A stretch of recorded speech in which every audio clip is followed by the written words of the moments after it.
luchemos porque el arte sea para toda la humanidad, que restaure sus valores, que se equilibre, porque también es una forma de establecer un mundo diferente, un mundo de expresión y un mundo donde todos se expresen para todos, es un mundo en paz. Yo creo que el arte es una piedra angular de la paz del mundo. Está con nosotros María Virginia Ramírez Abreu. Ella es nacida en La Habana y radicada en España. Ella obtuvo un doctorado y un postdoctorado en la Universidad de Santiago de Compostela, allá en España. Ella es experta en arte contemporáneo y de género. Es docente e investigadora, profesora titular de Antropología de la Cultura e Historia del Arte en la Escuela Superior de Artes Cinematográficas de Galicia, de la cual ella es fundadora y directora. Ella es teórica, escritora, guionista y directora audiovisual. Es miembro de la Academia Gallega de Cine y actualmente construye otros proyectos académicos y artísticos. Tenemos la fortuna, tenemos la enorme fortuna de tener a María Virginia Ramírez Abreu acá con nosotros. Gracias. Y hoy Virginia abordará un tema que se llama el trabajo de los críticos e investigadores en la promoción de un arte universal. Muy bien, dejo con ustedes a Virginia, a la postdoctora Virginia Ramírez, que le advierto, voy a estarle haciendo, interrumpiendo su conversación para aventarle híjole, un ramillete de preguntas que tengo que he formulado para ella y yo, en el curso de la conversación, voy a estar haciendo sobre las rodillas. Por favor, Virginia, adelante.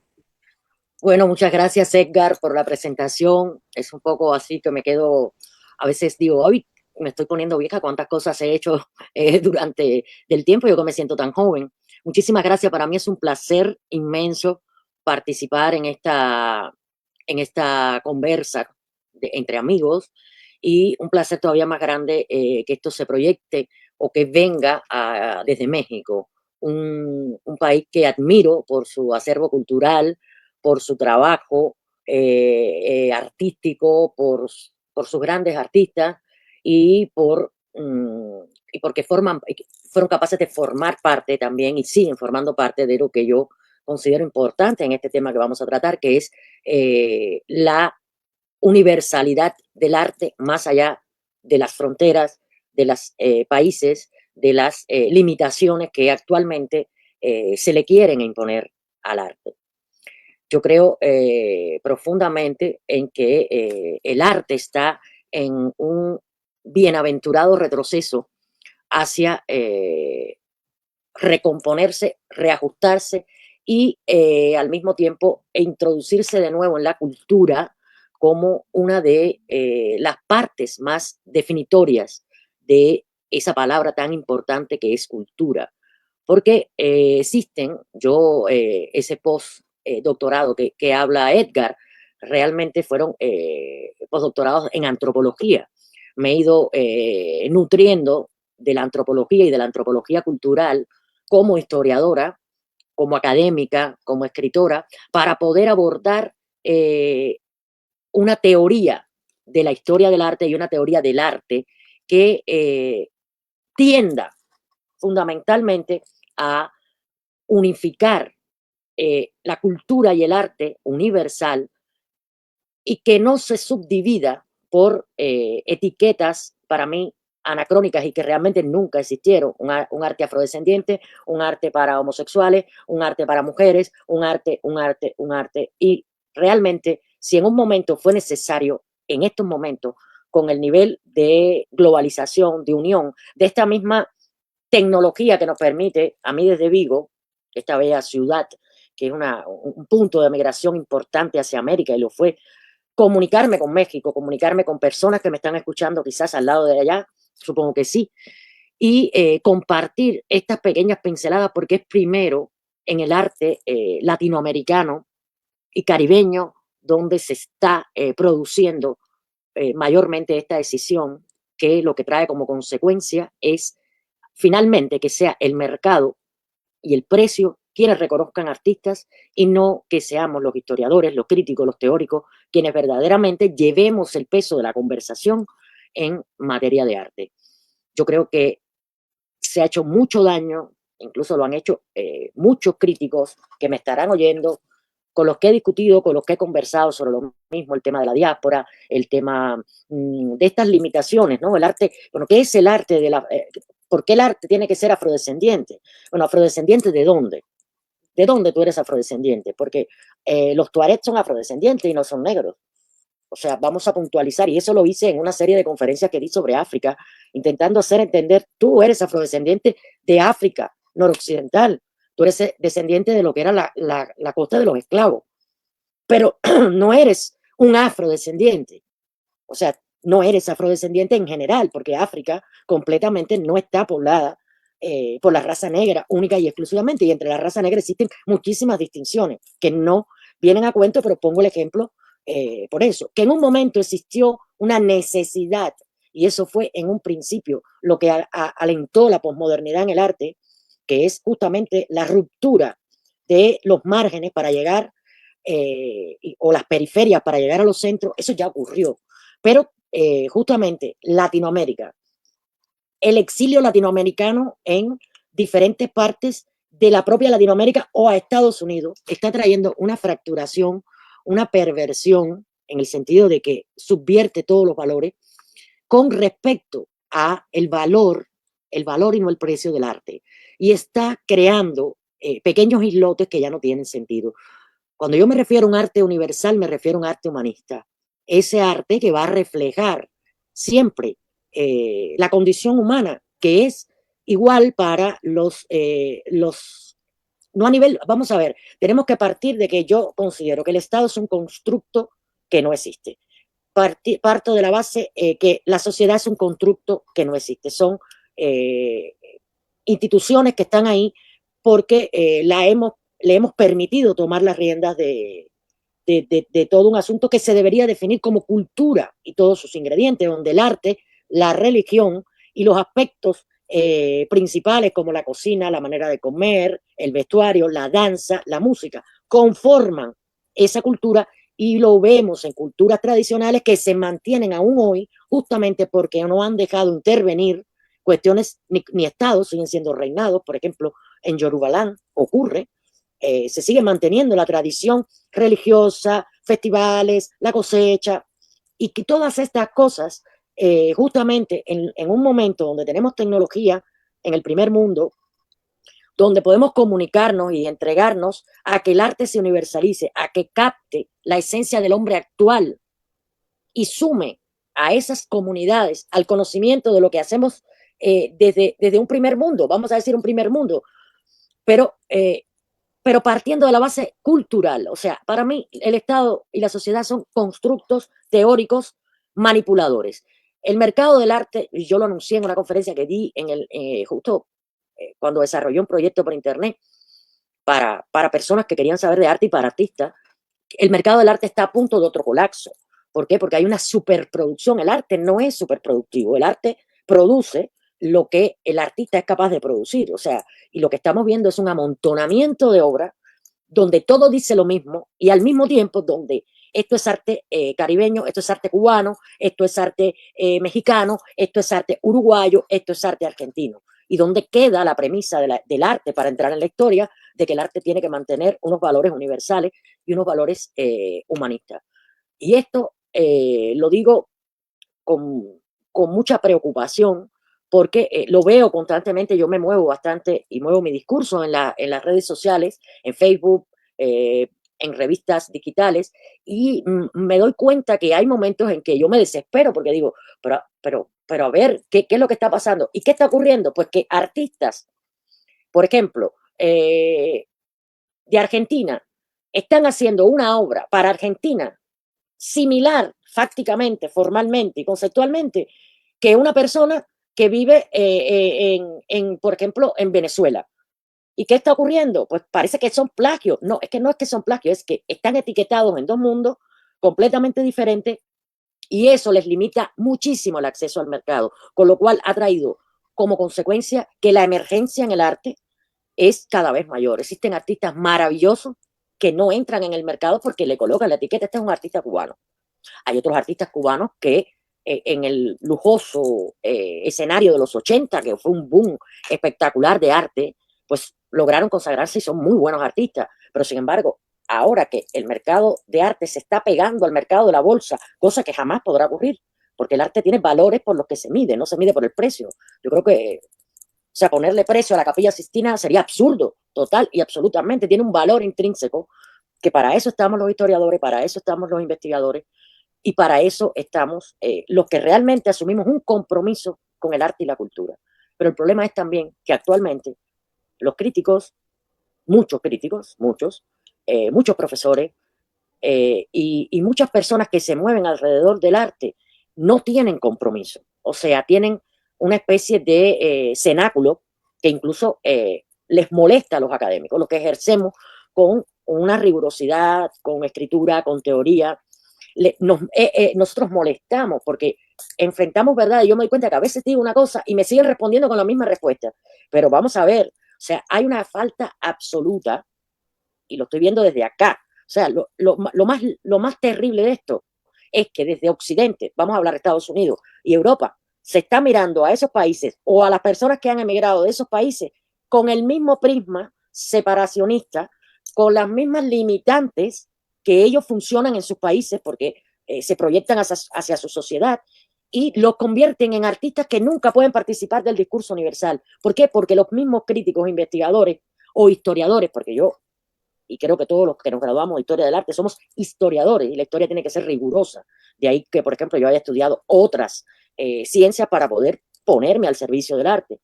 Esas personas no estudian, esas personas no leen, esas personas se mantienen en un discurso de principios o de mediados del siglo XX y quieren seguir manifestándose en esa postura.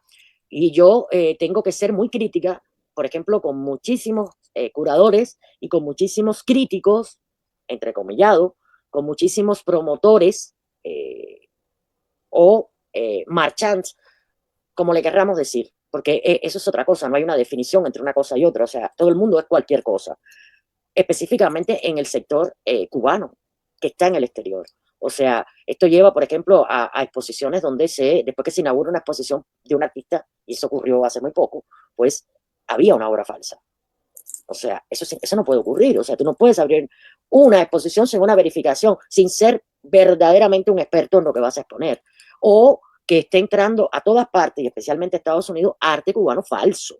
Falso que lo que hace es degradar artistas que ya no pueden hablar porque están muertos.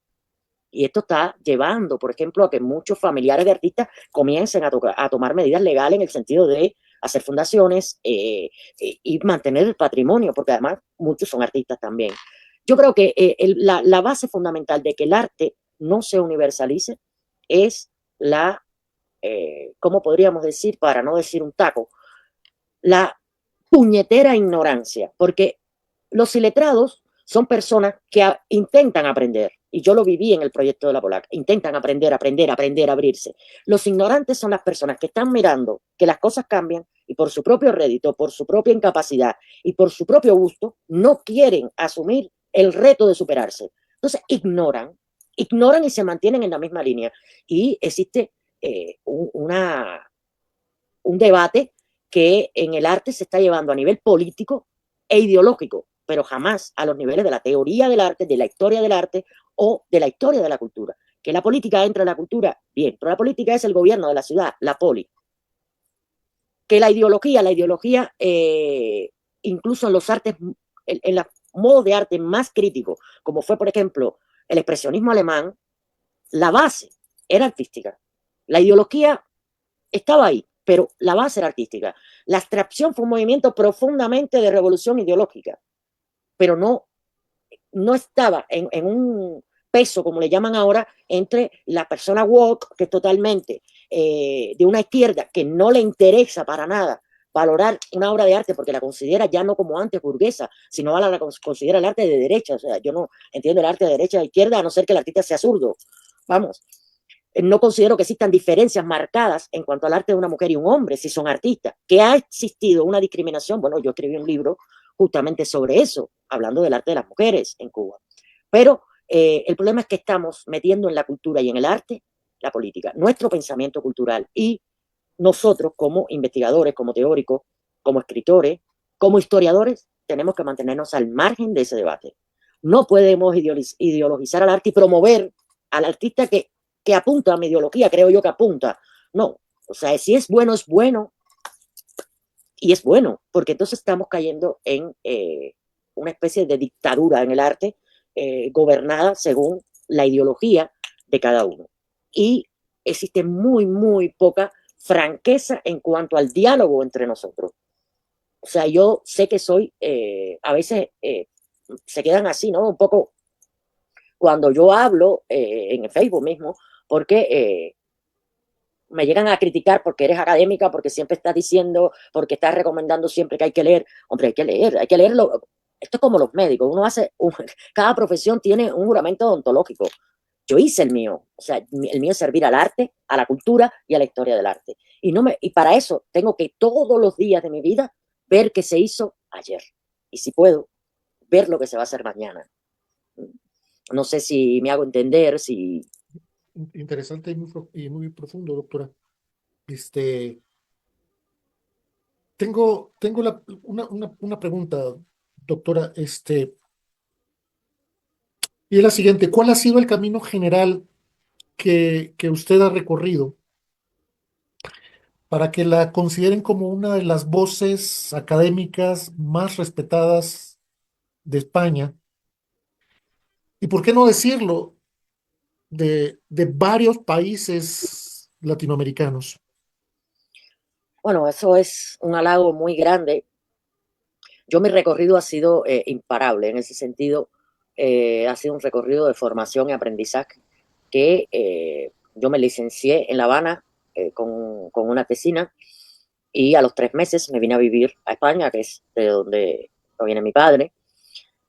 Y yo llegué aquí en el año 94, en noviembre. En el año 95 estaba haciendo una primera exposición ya en la ciudad de Vigo, en la Casa de las Artes, que en ese momento, al no existir el Museo de Arte Contemporáneo, era el espacio más importante, y era justamente una exposición que logré traer de Cuba a través de un amigo, y ese fue mi debut. Yo miro a veces la página del periódico y me miro y digo, Dios mío, me veo hasta extraña, ¿no? Porque empezó por ahí, todo empezó, yo empecé a trabajar con el tema de las exposiciones, los catálogos artistas, las presentaciones artistas, conferencias convocadas por el mismo ayuntamiento a presentar proyectos para que se realizaran. En el año 98 tiene lugar la primera exposición que yo hago sobre mujeres, que se llamó Un pez fuera del agua, que era una exposición colectiva de mujeres cubanas que habían sido un poco miradas, poco atractivas, muchas de las cuales hoy están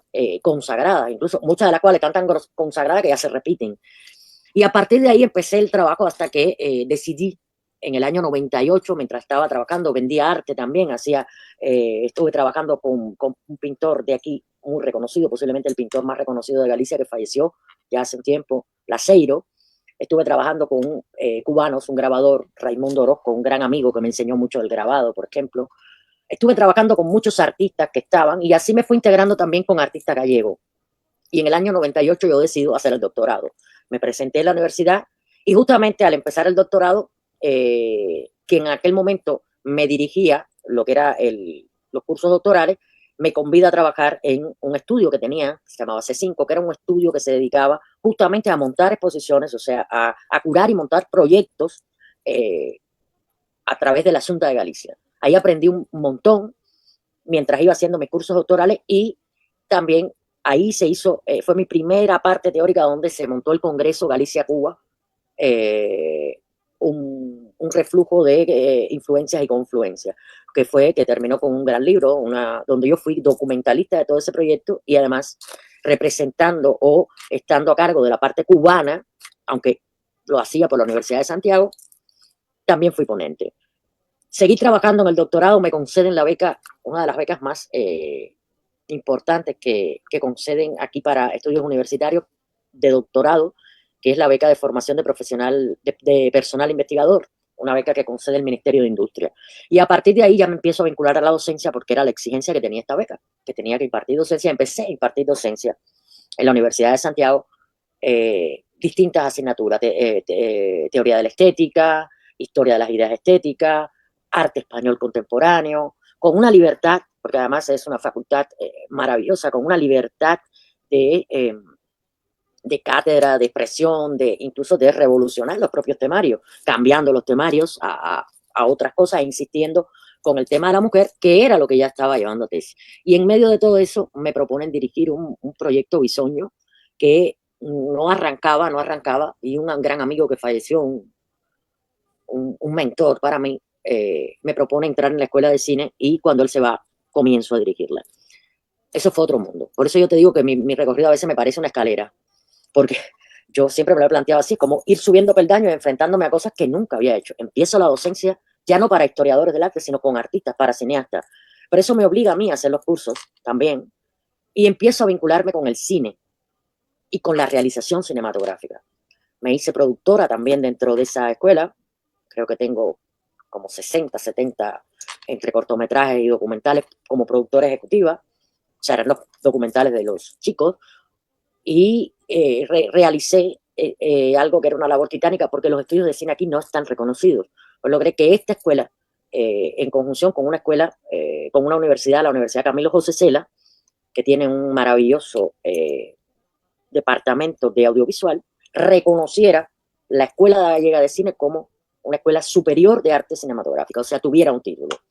A partir de ahí, pues el trabajo era cada vez más importante y yo me empiezo a vincular también a hacer cine, a hacer sobre todo videoclip, a hacer videoart. De hecho, uno de los videoart, porque se establece un nexo conmigo y con la ex directora del Museo de Arte Contemporáneo de Vigo, que ya sí existía, Carlota Álvarez Basso, una mujer espectacular que sigue trabajando en Madrid, y empiezo a hacer trabajos con videoartistas para ello, para ella. Y uno de los que yo precisamente dirigí y reescribí fue enviado a la Bienal de Venecia. O sea que ya yo empecé a ver que el arte y el cine eran un lenguaje que me permitía algo que a mí me encanta, que es enseñar.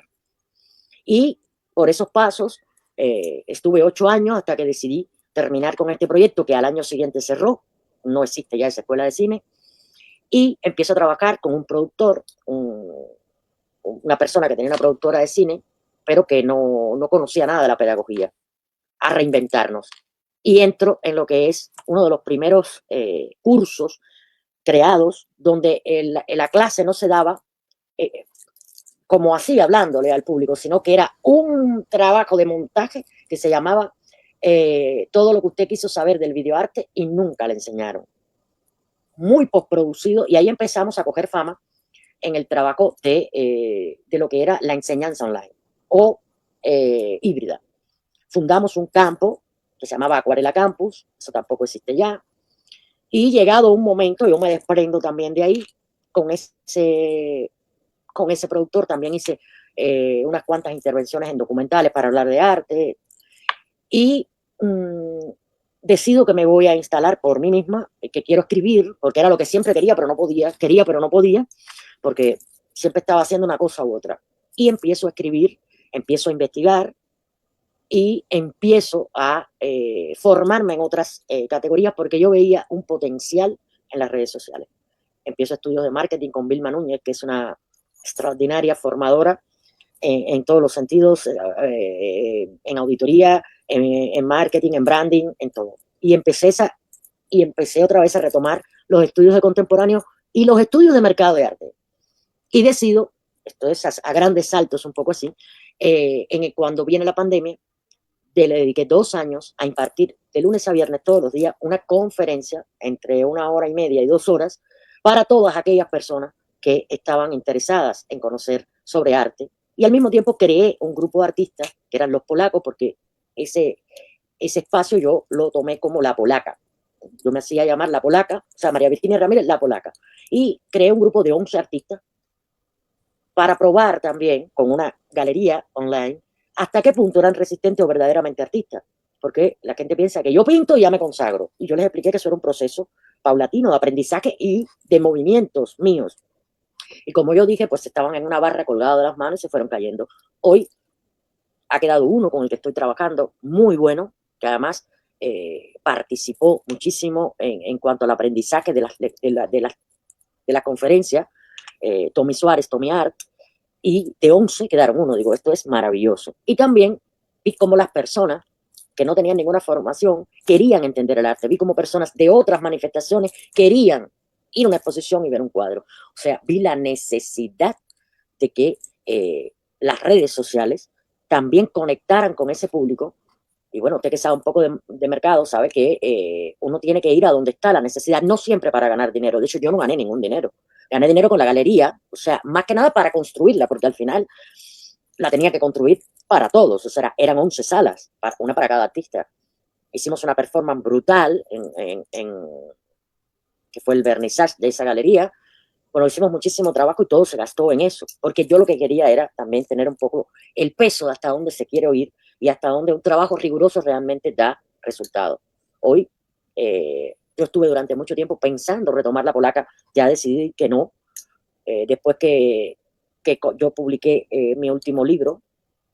Bueno, publiqué dos en Argentina hace poco, y ahora, y después, y anterior, publiqué que abrió la Feria del Libro de Madrid, cuando cuando el tema de que se finalizó la pandemia.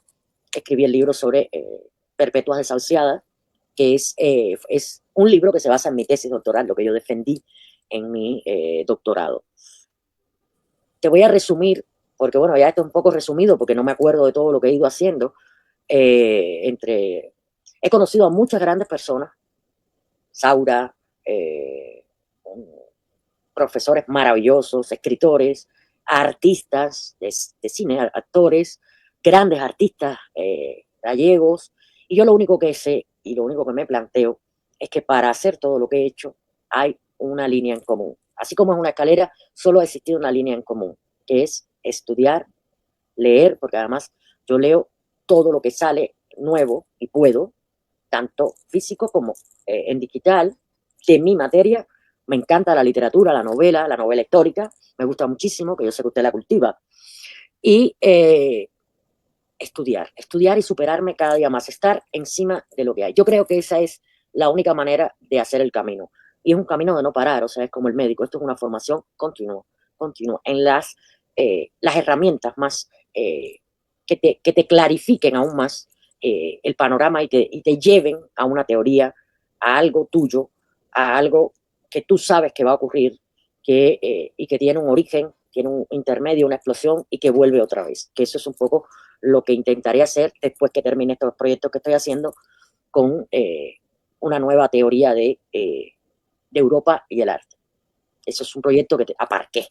Por lo que veo, Virginia, has pasado de proyectos físicos, luego llegaste a proyectos híbridos y finalmente veo que has aterrizado en proyectos virtuales. Uh -huh. Por qué ese cambio? A qué se debe? Platícanos, Virginia. Bueno, vamos a ver. Yo, como te he explicado, he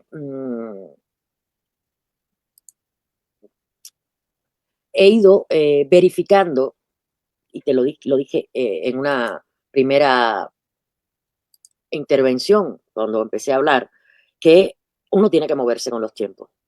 Eh, realmente, hoy por hoy, la docencia y todos los planes que se emiten para la docencia y que los docentes tenemos que circunscribirnos a ellos en las universidades, muchas veces destrozan. O sea, yo quedé muy quemada, sobre todo en la escuela de cine, muy quemada de lo que era el aprendizaje, porque si tú no le exiges a un alumno de cine que aprenda antropología, jamás podrá hacer un documental, o metodología de la investigación. Si tú no le exiges a un alumno que está haciendo cine, que tiene que dar literatura, y tiene que recibir literatura, porque para escribir un guión hay que saber escribir. Y al quedar tan quemada en eso, decidí que yo podía dar conferencias, que las doy, He trabajado con la UNED en pequeños cursos muy especializados para gente que necesita los cursos, pero decidí que la docencia virtual, las conferencias virtuales, los cursos virtuales, sobre todo si se pagan, buscan lo que tú tienes. Las personas buscan lo que quieren aprender. Y si te encuentran a ti y lo que tú impartes, lo que quieren aprender, pues estás enseñando a alguien.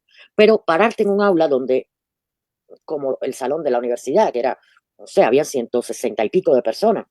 Yo me sabía los nombres porque tengo buena memoria, pero se me perdía. Entonces, veías que la gente muchos no te escuchaban. Te escuchaban en la primera fila, pero en aquella hora muchos, y yo logré, además, a partir de cogerlos desprevenidos, que atendieran. Porque me decían los profesores, yo no sé cómo te quieren los alumnos si tú eres tan dura, tú eres un hueso para roer. Digo, porque yo les exijo, pero en su beneficio, porque se van a graduar y qué van a hacer si no saben lo que están haciendo. Y entendí que era una manera de divulgar todo lo que yo aprendía, todo lo que yo sabía, de poderlo discutir, de poderlo decir y de que las personas interesadas se pudieran acercar a ese mundo. Y yo creo que la tecnología en eso nos va a favorecer cada vez más, más y más, porque tú puedes crear tu propio espacio. Yo, por ejemplo, no hice ningún blog, no hice nada, levanté la galería, que eso sí tuve que hacer una página web, pero lo que hice fue un grupo de Facebook dentro de mi Facebook. Y las personas que se inscribían tenían que tener unas ciertas características para participar en las conferencias. Conferencias que hoy están todas en YouTube. Más de 300 conferencias existen ahí. Y que es la mejor manera de llegar, porque las personas te piden lo que quieren y tú tienes la manera de saber hasta dónde llega el interés de una persona. Y te voy a decir algo, y esto es feo, y yo no voy por la educación privada, porque es que ni así. La escuela de cine es una escuela privada y así todos los alumnos, no.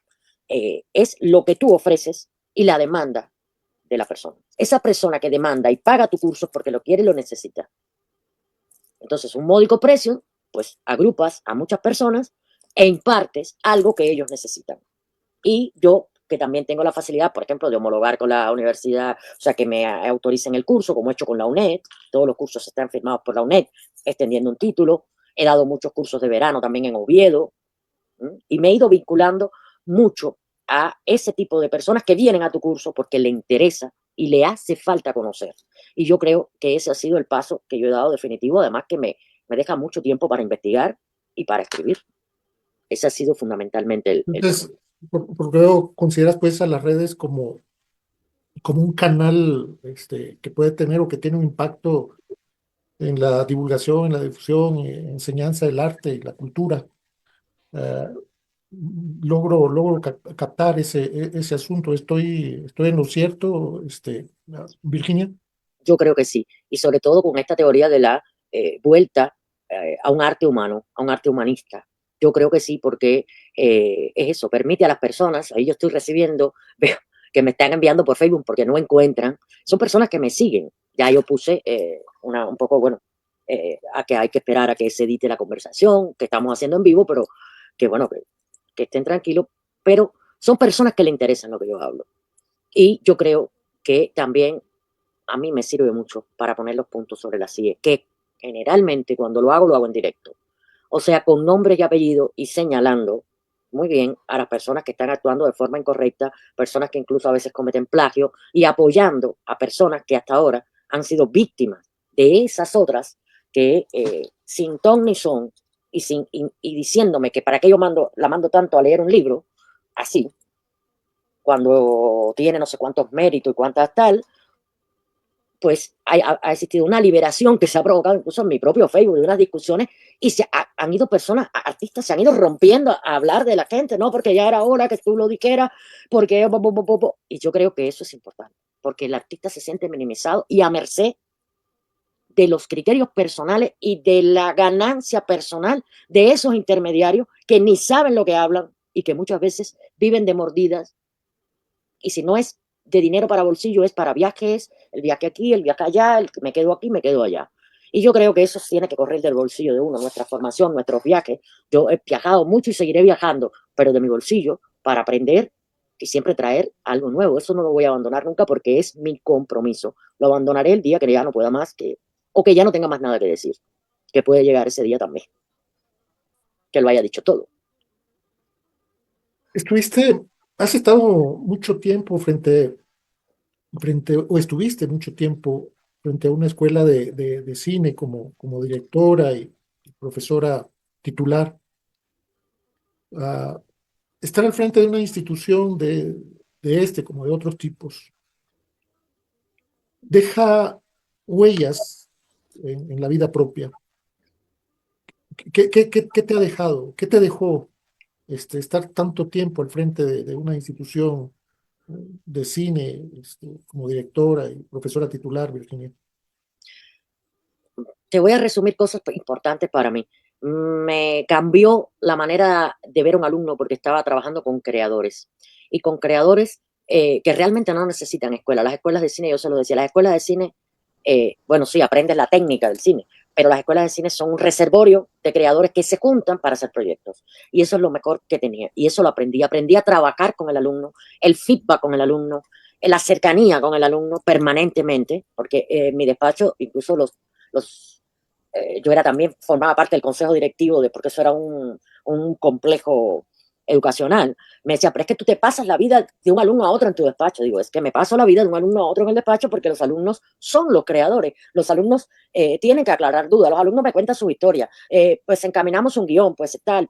Y así aprendí la convivencia además de lo que es el cine, porque no es fácil el cine cuando se está rodando. Es algo muy complejo, son muchísimas personas, se necesita mucho dinero y muchos recursos para hacer una película. Para hacer un corto de 5 minutos se necesita muchísimo dinero. Aprendí el lenguaje cinematográfico, aprendí de mis compañeros muchísimo, aprendí a producir con un gran amigo que era profesor de la escuela.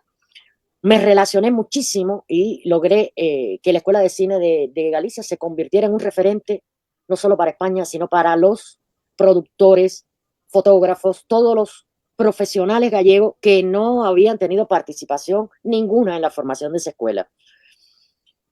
Y sobre todo me dejó el saber que con el cine se unía para mí una forma fácil de lenguaje. Yo descubrí, bueno, yo siempre he pensado en imágenes, realmente yo leo y pienso en imágenes, que me abría un camino, la cámara, la creación cinematográfica en todos los estilos, me abría un camino para experimentar con el saber y experimentar a nivel creativo. Y yo creo que eso fue todo lo bueno que saqué y que hoy muchos de mis alumnos han rodado películas que he dirigido yo y he guionizado yo, exalumnos, y han trabajado conmigo y me he sentido muy, muy, muy honrada porque los he pedido yo, Cuando justamente. haces cine, ¿qué tipo de obras prefieres? ¿Y qué te mueve para realizar lo que haces, Yo creo Virginia? que el cine, Permíteme, te interrumpo antes de que continúes. Te saluda Whitman desde Houston y te saluda Lorena Müller desde California.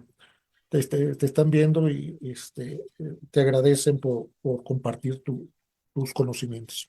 Adelante, Virginia, perdón por interrumpirte. no, un saludo a Whitman, que es un extraordinario poeta, alguien a quien le tengo muchísimo respeto. Gracias, Lorena, también por seguirme.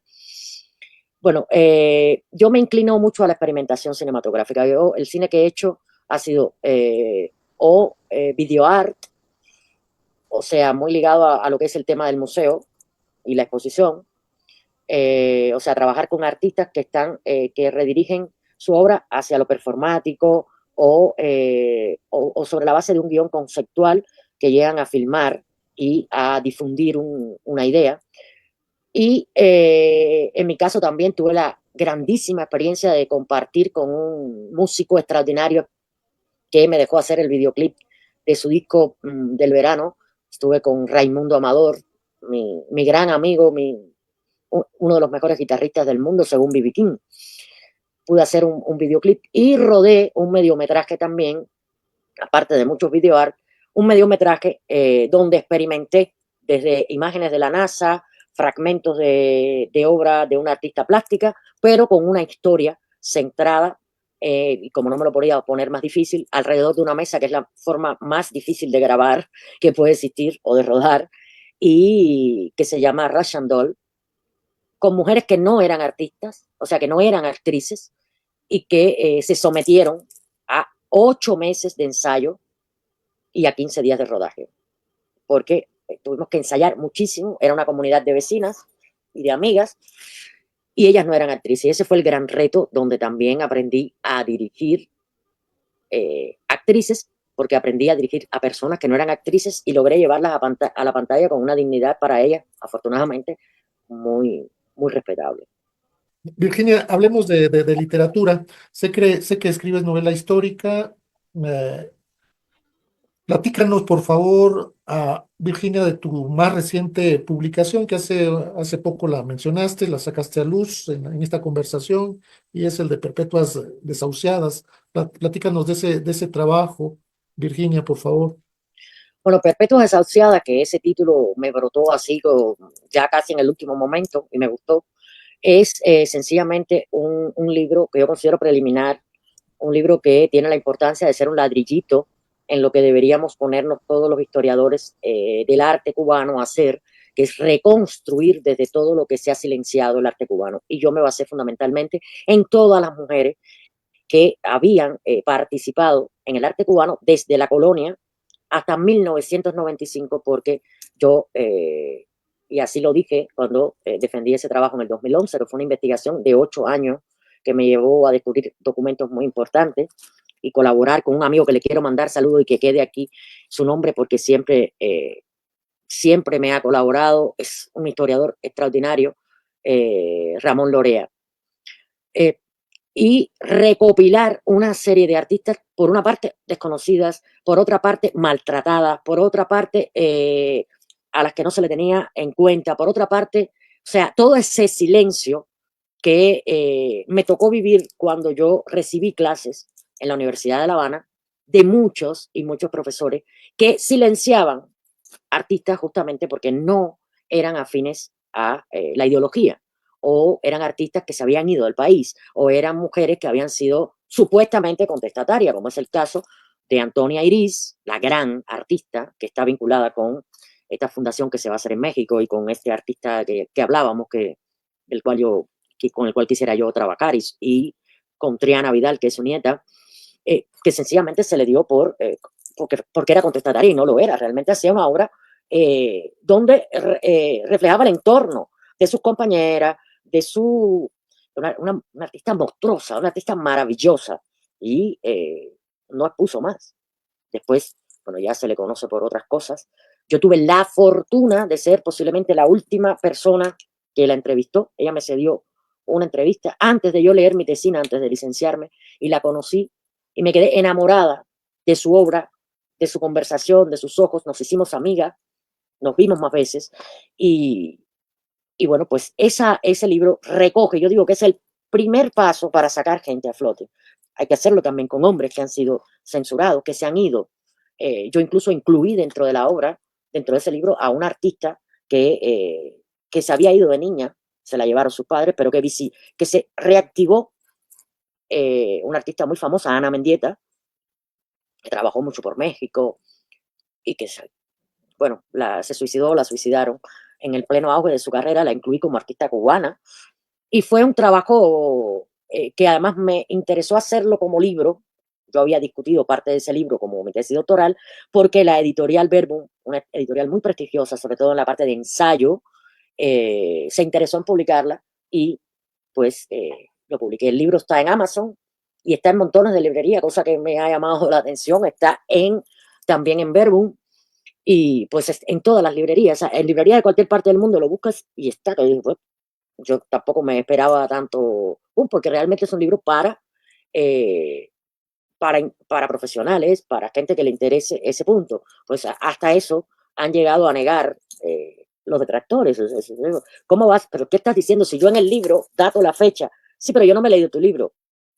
Pero si el libro se publicó en el 2022 y está ahí, no puedes salirme con esto, o sea, porque además es un terreno donde yo he pisado y donde me tendrías que citar. Bueno, pues mándame el libro. Bueno, no te voy a mandar el libro, bueno, si ya faltaría. Entonces, ha sido un libro que a mí me dio mucha satisfacción. Creo que se lo debía a todas las artistas que me concedieron entrevistas, a las que conocí, a las que no conocí, y que me dio mucha vista sobre artistas que en un momento de mi vida yo no valoré, y que realmente considero que han sido artistas pioneras con respecto a los hombres, muchísimo. muchísimo, muchísimo, muchísimo, y es el caso de Amelia Peláez, una artista que fue la primera vanguardista, la que introdujo la vanguardia en Cuba, y no Wilfredo Lang, como se nos repitió y se nos repitió y se nos repitió. Entonces, yo creo que eso ha sido para mí perpetua desahuciada. Y el título, pues, estas mujeres han sido perpetuas desahuciadas, o sea, nunca se han abordado como realmente merecen. Y si yo no a mí no me lo dijeron, y me imagino que ahora ya se le habrán sumado más de las que son nuevas, que tampoco se hable, pero es un trabajo que hay que continuar. Ah, Virginia, sé que estás a punto de terminar de escribir dos libros. Este, invest- Investigué apenas ayer sobre eso y podrías, bueno, si se puede, podrías adelantarnos un poquito, platicarnos un poquito de estos dos proyectos o del que tú decidas. Bueno, esto es un proyecto que yo estaba entre si hacerlo una novela, o sea, lo que sería una not fiction o un ensayo. Al final decidí escribir las dos cosas y va sobre la televisión, basura, y los programas, en específico el programa Caso Cerrado, como uno de los mayores eh, eh, problemas para los hispanos que ha existido en el mundo mundial. Ese programa deberían retirarlo de las redes, de Telemundo y de toda parte porque han pervertido el castellano o el español, o sea, lo han convertido en un guirigay que no se entiende ni lo que dicen. Por otra parte, han mostrado un hispano radicado permanentemente en la delincuencia, en la ilegalidad, en las gangas, o sea, que no es así, no es para nada así. Y creo que ha sido, por una parte, el ensayo, yo he logrado entrevistar al 85% de los trabajadores del programa. Ahí hay casos de una violencia laboral grande, donde la cadena aparentemente estaba ausente la NBC de saber lo que pasaba, aunque la NBC es una de las cadenas que más escándalos tiene por violencia, porque el tema de Ellen DeGeneres es de la cadena NBC. The Follow, otro también que fue el que estalló el primer escándalo, es de la cadena NBC. Y bueno, y ahora Comcast, que compró NBC, y me he metido en el discurso televisivo, con lo cual he tenido que revisar, llevo 2 años investigando, tengo más de 400 horas de entrevistas a participantes del programa, a expertos del programa, a los principales cabezas del programa, excepto Ana María Polo, que no quieren dejarse entrevistar, cosa que tampoco hace falta porque lo que ella ya dice sobra para saber muchas cosas. Tengo muchísimas pruebas, documentación, denuncias, o sea, y esto va a salir en un ensayo, pero yo digo, es que el ensayo es para una parte, pero yo quiero divertirme, entonces a la misma mano estoy escribiendo una novela que se llama ¿Quién mató a Ana María Polo?, que va a utilizar todo esto y va a terminar igual quizás que el ensayo, con la valoración, pero con una valoración más popular, porque yo creo que la mejor opinión es la opinión pública. Y cuando salga a la luz muchas cosas, esta mujer que ahora eh, monetiza en las redes, en su propio Facebook, con su propio programa, y se muestra como si estuviera igual, pone la foto de cuando estaba y que la he visto el otro día en un anuncio, digo, pero vamos a ver, y la gente con una confusión piensan que ella realmente, bueno, era un programa que no era ni se aplicaba a la ley, estaba al borde de la ley, y es curioso, te voy a hacer una anécdota, este proyecto nace porque yo estaba buscando paradigmas de mujeres hispanoamericanas que residieran en Estados Unidos que fueran un ejemplo para, entonces estaba entre María Elvira Salazar, la senadora, y Ana María Polo. Bueno, Ana María Polo tiene más que ver, porque es cantante, y inicio una conversación con ella. Y ella, muy bien, en un principio, de hacer como unas memorias, ¿no? De la hispanidad, del exilio histórico, pero en un momento se le cruzaron los cables y me ofendió brutalmente, me dejó plantada ante 2 preguntas, se negó al resto de las entrevistas y me bloqueó por todas partes. Y yo ahí empecé a pensar, dije, ¿por qué? ¿Pero por qué? Y empecé a escarbar, y ya cuando empecé a escarbar, empecé a caer como Alicia por el hueco del árbol, y me digo, esto tiene que saberse, o sea, es que lo que ha pasado aquí tiene que saberse, te estoy hablando de maltrato laboral, extorsión, suicidio, muchas cosas, drogas, alcohol, etcétera, etcétera. Entonces, bueno, pues lo quiero hacer, el ensayo, que lo he presentado para para un evento, y la novela que ya está casi, con la que me divierto muchísimo, porque además es una novela en Miami, y para eso me he ido nutriendo de muchas cosas. Y eso me permite un poco pasar el... Hermoso, hermoso, bueno, divertido, hermoso, y a la vez, pues, firma lo que muchas veces sucede en el mundo de la televisión, en la televisión en Estados Unidos y en la televisión en México, que es de lo que tengo conocimiento, muestran a un latino inculto, bajo, con un perfil terrible, y ese es el latino que nos muestra en ese programa. Sí entiendo que o sea, es negocio, hay que generar rating, hay que generar arrastre, y el arrastre, pues es, pero a costa de ese menosprecio, a costa de mostrar esa vida o sea, No, no, que no, es o sea, creo que somos mucho más que eso. Hay gente muy interesante haciendo artes, haciendo ciencia, etcétera. Hay gente muy valiosa y yo creo que seguir mostrando a ese latino, que es este, inexistente, o sea, está rompiendo la cultura latinoamericana. Ha roto ella la barrera en progresión, o sea, cada vez es peor, porque yo me he dado la tarea de ver todas las todas las temporadas. Y es un increciendo que me va poniendo nerviosa, mal, porque digo, pero qué palabra está hablando, pero eso no es una palabra en español. Y me voy, pero así como contrayendo, porque digo, por Dios. Sin embargo, ahora está protestando por el tema de las deportaciones. Pero si tú convertiste al latino en deportable porque lo criminalizaste desde el primer momento. Es que, sí, vamos, es que hay un increíble, ¿no? tema muy duro ahí. Increíble. Este, ah, Me han dicho, Virginia, que muchas veces en tu trabajo utilizas un cuestionario de respuestas muy rápidas. Muy Estás rápidas. muy preguntón, Edgar, muy preguntón y muy averiguador. Y como primer paso para entrevistar a una artista que es una fuente viva y de conocimiento, usas esta técnica que es el cuestionario de Proust, este, este famoso cuestionario de Proust. Y bueno, Oh, para finalizar esta riquísima charla, que yo creo que es la primera de varias, seguramente sí, si así me lo permites, me gustaría aplicarte este cuestionario que tú le aplicas a ti no te lo apliqué. a los amigos que conversan contigo. Yo, bueno, primero necesito pedirte permiso, si me Sí, permites, sí, te lo hacerte permito. Ya lo develaste, o sea, claro que sí, cómo no. A ver, este cuestionario, a no ver, sé qué dices. Primero necesito mira, el permiso. ¿Va? dispara Bueno, y va. punto.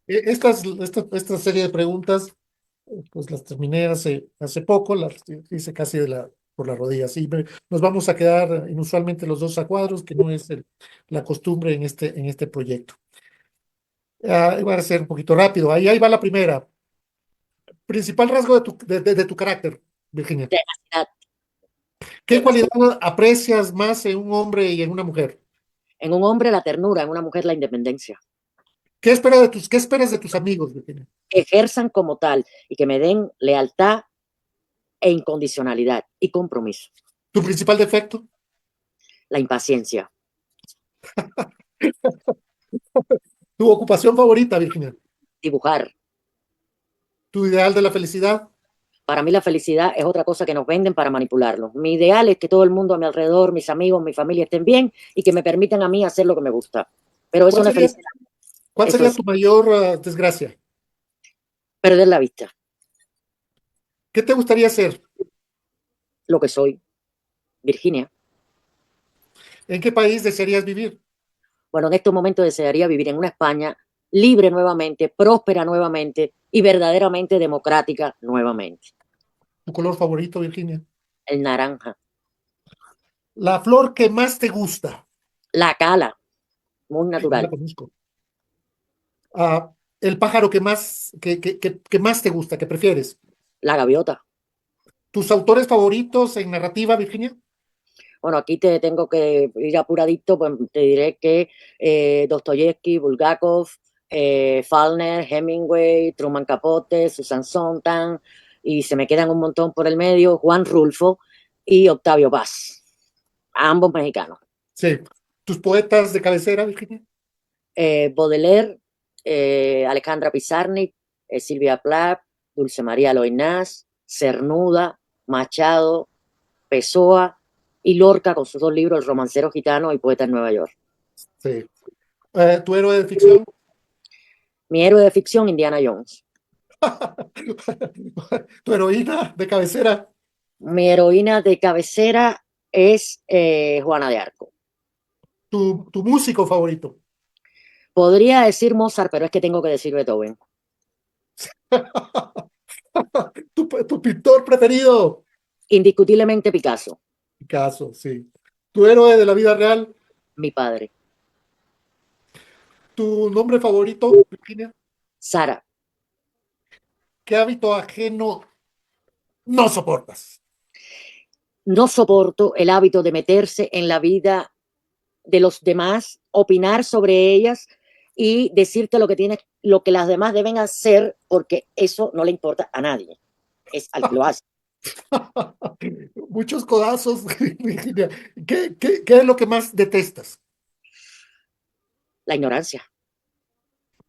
Una figura histórica que te ponga de malas. Ah, el Che Guevara.